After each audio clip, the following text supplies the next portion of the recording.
ఇప్పుడే కదా ఎప్పుడు కూడా నేను చెప్తూ ఉంటాను. ప్రాసెస్‌ని లైక్ చేసేవాళ్ళు, జర్నీని లైక్ చేసేవాళ్ళంటే నాకిష్టం.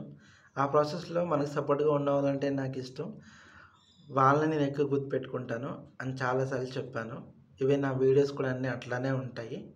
ఎక్కువగా ఆహ్, ఎమోషన్స్ ఎందుకు ఓరియెంటెడ్ అంటే, ఎమోషన్ వల్లే మనల్ని మనిషి అని పిలుస్తున్నారు. అంటే మిగతా జంతువులతో పోలిస్తే. చాలామంది "నువ్వు చాలా ఎమోషనల్ అయిపోతావు, చాలా ఎమోషనల్‌గా ఉంటావు" అని నన్ను కామెంట్ చేస్తూ ఉంటారు. ఆ ఎమోషన్స్ లేకపోతే ఫ్యామిలీస్ లేవు. ఫ్యామిలీ సపోర్ట్ లేకపోతే మనం లేము. ఫ్రెండ్స్ లేకపోతే మనం లేము. సో, ఇవన్నీ ఆల్ ఇంటర్ కనెక్టెడ్ అనమాట. చాలామంది అంటారు డబ్బు లేకపోతే విలువే లేదు అని. అఫ్‌కోర్స్ విలువ లేకపోవచ్చు. కానీ డబ్బులున్నంత మాత్రాన ఎంతమందికి మనుషులున్నారు చెప్పండి? ఎంతమంది వాళ్ళ హ్యాపీనెస్ షేర్ చేసుకునే వాళ్ళ దగ్గరలో ఉన్నారు? ఎంతమంది వాళ్ళ బాధలు షేర్ చేసుకోవడానికున్నారు అనేది మనం ఆలోచించుకోవాలి. ఏమో నా లైఫ్‌లో అయితే మాత్రం మనుషులకి వాల్యూ ఇచ్చేవాళ్ళు ఉన్నారు. నేను అలాంటి వాళ్ళని చాలామంది సంపాదించుకున్నాను. ఇప్పటికి నేను ఎక్కడికెళ్ళినా ఎళ్తున్నానంటే అక్కడ నా ఫ్రెండ్స్ కానీ, వాళ్ళ హోస్టింగ్ కానీ ఏదైనా జరుగుతుందంటే నేనేదైతే వాళ్ళ దగ్గర నుంచి ఎక్స్‌పెక్ట్ చేశానో నేను వాళ్ళ దగ్గర అట్లాగే ఉన్నాను. అట్లాంటి రిలేషన్స్ ఎప్పుడు కూడా కంటిన్యూ అవుతూనే ఉంటాయి. ఆహ్, ఇంకో విషయం ఏంటంటే ఎవ్రీ లైఫ్ అనేది చాలా యూనిక్ అనమాట. చాలా డిఫరెంట్‌గా ఉంటుంది. నేనెళ్ళిన పాత్ర ఇప్పటికొచ్చి ఎవరు ఎళ్ళలేదు. అంటే ఎళ్ళలేదు అంటే ఒక్కొక్క వే ఒకలా ఉంటుంది. పీహెచ్‌డీ చేయలేదని నేను అనట్లేదు. అంటే ఈ లైఫ్ వేరు. ఈ ప్రాంతం నుంచి వచ్చినవాడు వేరు. ఈ బ్యాక్‌గ్రౌండ్‌లో పెరిగినవాడు వేరు. నేను చూజ్ చేసుకున్న ఆప్షన్స్ వేరు. ఇట్లా అన్నీ డిఫరెంట్‌గా ఉన్నప్పుడు నువ్వు వేరేవాడిని వేరే వాడితో ఎట్లా కంపేర్ చేస్తావు అనేది నా పాయింట్ అనమాట. ఇప్పుడు ఏదో నువ్వు చేస్తున్నావు కాబట్టి ఇవన్నీ మాట్లాడుతున్నావు అని కూడా అనేవాళ్ళు కూడా ఉన్నారు. అట్లా ఏమి చేయకుండా ఏదైనా చెప్దామంటే నీకు చెప్పడానికి ఏముంది అర్హత అంట. ఏదైనా ఎక్స్‌పీరియన్స్‌తోనే వస్తుంది. ఆ ఎక్స్‌పీరియన్స్ అంటే ఎందుకు ఈ ఎక్స్‌పీరియన్స్ షేర్ చేస్తున్నానంటే ప్రతి ఒక్కళ్ళకి ఈ ఫేజ్ అనేది ఉంటుంది. సో, కొద్దిగా పేషెన్స్‌తో ఉంటే ముందుకెళ్ళిపోవచ్చు. మనకు తెలిసిందే మనం ట్రాక్ చేసేవాళ్ళు, మన గురించి నెగెటివ్‌గా మాట్లాడేవాళ్ళు ఎక్కడైనా ఉండే ఉంటారు. మన ఫ్యామిలీస్‌లోనే ఉంటారు. బట్ తప్పదు. ఆహ్, ఈవెన్ మనం చాలా దగ్గర అనుకున్న వాళ్ళు కూడా మనల్ని నమ్మనప్పుడు మనకి చాలా బాధేస్తూ ఉంటది. కానీ మనం ఏంటో మనకు తెలుసు. అంటే ఈ ప్రాసెస్‌లో నన్ను చాలామంది అది చేయొచ్చు కదా! ఇది చేయొచ్చు కదా! అని చాలామంది అంటూ ఉన్నారు. నేను ఎప్పుడు ఎవరి మాట వినలేదు. ఎందుకంటే నేను అనుకుందే నేను చేస్తాను. ఎందుకంటే నా మీద నాకు నమ్మకం చాలా ఎక్కువనమాట. ఇది కాబట్టి నేను ఇంకోటి చేసుకొనైనా నా లైఫ్‌ని లీడ్ చేయగలను. అంతేగాని ఎవడో ఏదో చెప్పాడని నాకేది సెట్ అవుతదని నాకెవడు చెప్తాడు? ఆ! లేకపోతే కొద్దిగా డిలే అవుతుంది. నేను ఇప్పటివరకు ఏం చేయలేదా? నేను దట్ మీకు చెప్పాలంటే నేను థీసిస్ సబ్మిట్ చేసిన జూలై 31 నా స్టైఫండ్ అయిపోయింది. నేను ఆల్మోస్ట్ 6 మంత్స్ సరిపడా నేను మనీ సేవ్ చేసుకున్నాను. ఈ 6 మంత్స్ మనీలో నా ఓన్ మనీతో నేను స్పెండ్ చేసుకొని నేను ఎవరి మీద డిపెండ్ అవ్వకుండా ఉన్నాను.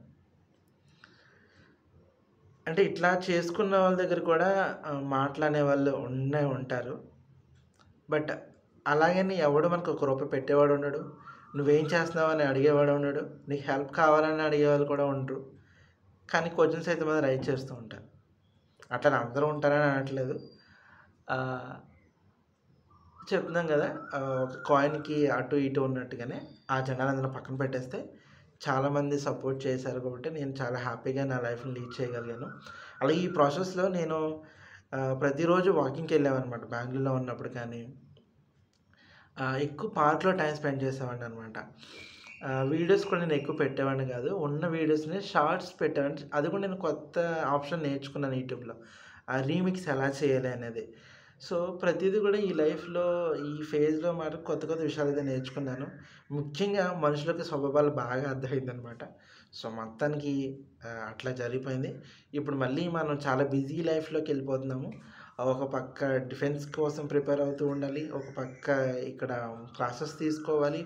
ఒక పక్క పీడీఎఫ్ ట్రై చేస్తూ ఉండాలి. ఒక పక్క గవర్నమెంట్ జాబ్స్ ప్రిపేర్ చేస్తూ ఉండాలి. ఏదైనా సరే లైఫ్ అలా ఎళ్ళిపోతూ ఉంటుంది. ఒక పక్కన ఫ్యామిలీని తీసుకోవాలి. ఒక పక్కన ఫ్రెండ్స్‌ని మెయింటైన్ చేసుకోవాలి. ఇదంతా ఒక మంచి లైఫ్ అనమాట. సో, ఇలాంటి లైఫ్‌లో అప్ అండ్ డౌన్స్ ఉంటూనే ఉంటాయి. అట్లాగే కొంతమంది చాలామంది మనం ఏదైనా లాస్ అయినప్పుడు సెంటిమెంటల్‌గా ఈరోజు చేయకూడదు, ఆ రోజు చేయకూడదు అని చెప్తూ ఉంటారు. సో, ఎవరేం చెప్పినా వినే పరిస్థితిలో నేనైతే లేను.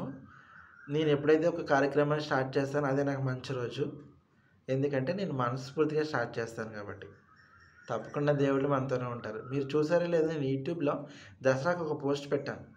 అది సరస్వతీదేవి అవతారం రోజు. సరస్వతీదేవి ఎవరు నన్ను వదిలేసినా నువ్వు నన్ను వదలొద్దు. ఎందుకంటే నేను నిన్ను నమ్ముకున్నాను అని. ఆ రోజు ఆ పోస్ట్ ఎందుకు పెట్టానంటే నాకు అప్పటికే కాలొచ్చింది ఈ ట్రిపుల్ బాసర్లో. ట్రిపుల్ బాసర్లో ఉన్న అమ్మవారే సరస్వతీదేవి. సో, ఆ 1 మంత్ నేను హోల్డ్ చేశాను ఆ ఆపర్చునిటీ కోసం. అట్లా మనం అనుకున్నది ఖచ్చితంగా జరుగుతుంది. మన సంకల్పం బలం గొప్పదైతే. ఇది కాకపోతే వేరేదవుతుంది. బట్ మనం అనుకున్నది సాధించినప్పుడు మనకు చాలా హ్యాపీగా ఉంటది. ఓకేనా?